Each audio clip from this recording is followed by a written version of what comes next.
Florida's housing market is crashing. At least that's what every major headline is telling us nowadays. Just this last week, there was a Newsweek article that focused on the Florida housing market turning down fast. And in the article, they spotlighted a home right here in St. Petersburg that an investor had purchased the home back in April of 2022 for $550,000. He recently sold the home this past March for a $160,000 loss. That is a 26% loss in his home value. But Newsweek isn't telling us the whole story. Digging in deeper, I found out that that investor paid $51,000 more than the home was listed for back in that time. And he had to because there were multiple offers and the property went under contract in just a few days. These headlines are scare tactics, but what's really happening in the Tampa Bay real estate market? We clearly need to dig in deeper to find out what's happening in our local area. My name is Rachel Sartain Tenpenny. I'm the broker owner of the Tenpenny Collection, and we publish these videos monthly to provide you with the real data so you can get the full story.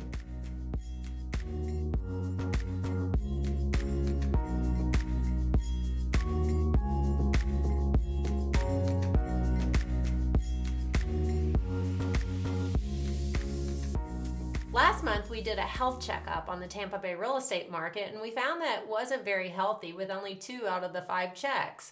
But what's important to note is that the market is actually recovering. We're finally moving in the right direction after a few years of unstable growth. But how can I say that the market is recovering when prices are dropping, or as headlines state, that the Florida housing market is crashing? Many people assume that the housing market of 2020 to 2023 was a healthy market.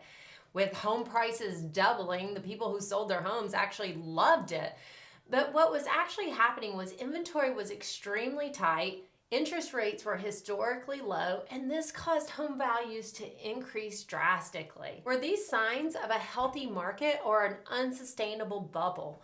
I would argue that the pandemic housing market was completely unhealthy. It was actually downright insane. Sellers had so many offers on their homes during this time that the realtors actually had to create spreadsheets with all the offers and all the terms to help the seller sort through them. And buyers, they were willing to pay 25 to 30% more than the actual list price of the home. And then they waived all the appraisal contingencies and all the inspection contingencies. For the first time in history, no one cared about the value of the home or if it was a good purchase or not. It was complete insanity. And this is exactly what happened to that investor that we talked about earlier who bought the home for $550,000 back in 2022. Ultimately, demand outpaced supply, causing prices to skyrocket, and affordability became out of reach for too many home buyers. So where did this pandemic bubble leave us? Well, we all assume bubbles pop, right? Well, this one to me is more like that helium balloon you got several months ago for your birthday, and it's been sitting over in the corner and it's just slowly fizzling out. And that's what I think of when I think about the Tampa Bay real estate market. So if this pandemic bubble isn't popping, let's go back to that Newsweek article that's stating that the Florida housing market is crashing. If you actually read through the article, you'll get to the meat and potatoes of it, where it says that the housing market in Florida is down 3.2% from April compared to the previous year. I sold real estate during the Great Recession, and a 3.2% drop is not a market crash. Here's the reality of our Tampa Bay real estate market. If we compare the sales price, the average sales price in May versus the previous year, it is the exact same, $550,000. However, there were 16% fewer homes sold during this time. What's really going on in this market is what I like to refer to as a tug-of-war.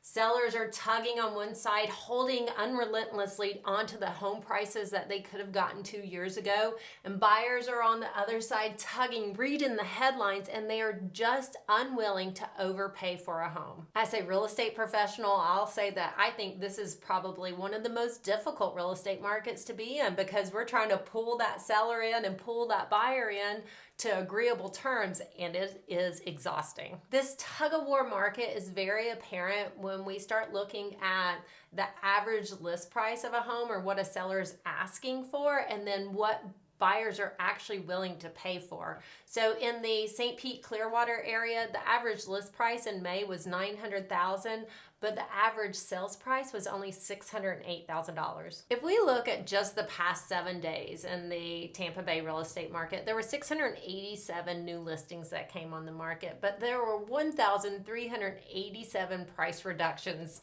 during that past week. So that's just telling us that sellers are putting their homes on the market for what they think is the right price, and they're paying attention to what the buyers are saying, and they're having to reduce their price in order to find that sweet spot. This begs the question, how are homes priced, and why is it so hard to determine the right price? Contrary to popular belief, it is not price per square foot.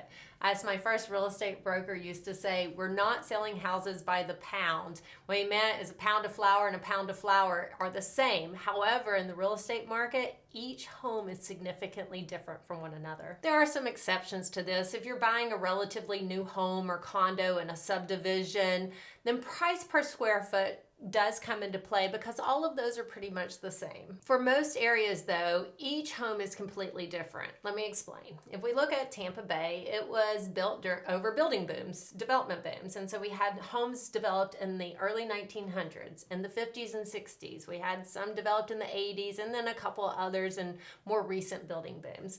But let's just look at that home that was built in the 50s and 60s.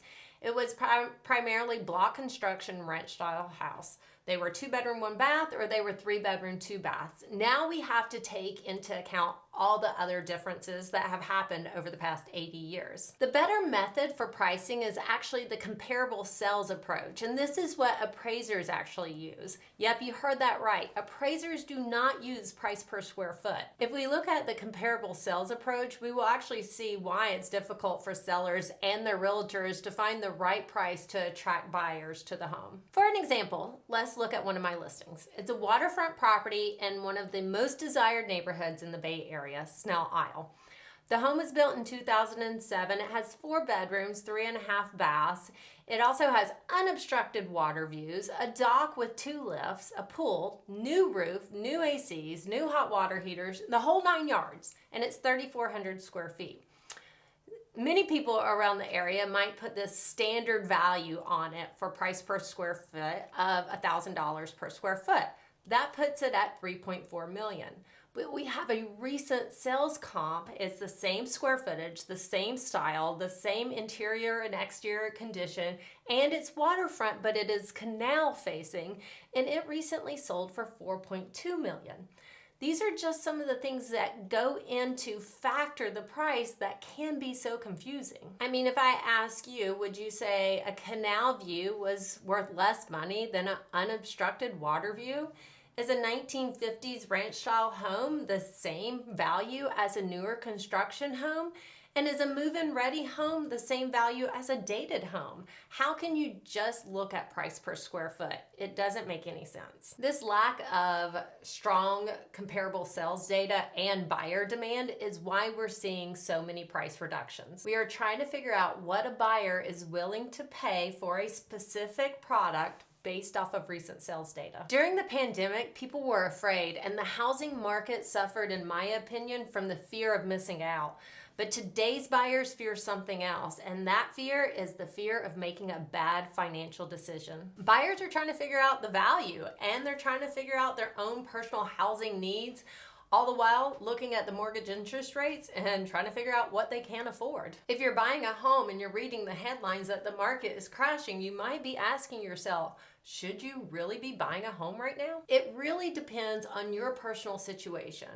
Some people might need to buy a bigger home because their family is expanding, or maybe they're an empty nester and they're selling that family home because they want a different lifestyle, or maybe they're just relocating for a job. Everybody's personal situation is different. What I do know though is housing is a fundamental need, and you have choices. You can rent a home or you can buy a home. In my personal opinion, I think of renting a home is like flushing money down the toilet, but it can be the right choice in some situations. If we look strictly at the numbers, I would tell you that the winter months are the best time to buy a home. As the weather heats up, so do the home prices. So in January, the average sales price was $586,000, but in May, it was up to $608,000. And contrary to popular belief, there are more home sales May through August than any other time of the year. In January, there were about 1,500 homes that sold, and in May, there were over 2,400 sales. That's a 60% increase in the number of transactions in only 5 months. So what does all of this mean?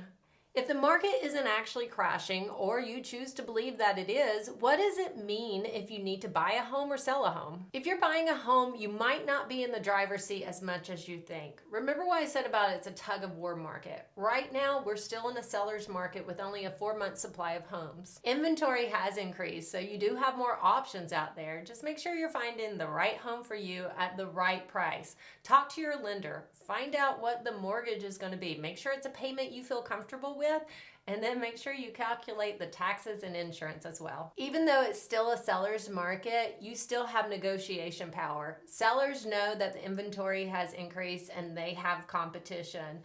If you want to get closer to your price, you want to make a clean and simple offer. You also want to make a compelling offer without insulting the seller. And most importantly, read the full article, not just the headline. If you're selling your home, you need to understand that there's more competition out there. I would recommend going and touring those other homes. How does your home compare to those, and what can you do to stand out from the crowd? Most importantly, buyers need to feel like they're making a smart financial decision. How does purchasing your home become a smart choice for today's buyer? I'll wrap this up by telling you that housing is essential, and every day somebody needs to buy a home and somebody needs to sell a home. As you've heard in this episode, the headline is not the whole story. There's a lot more to take into consideration. We are here to help you make smart real estate decisions, no matter the market conditions. Make sure to subscribe so you can get the full story.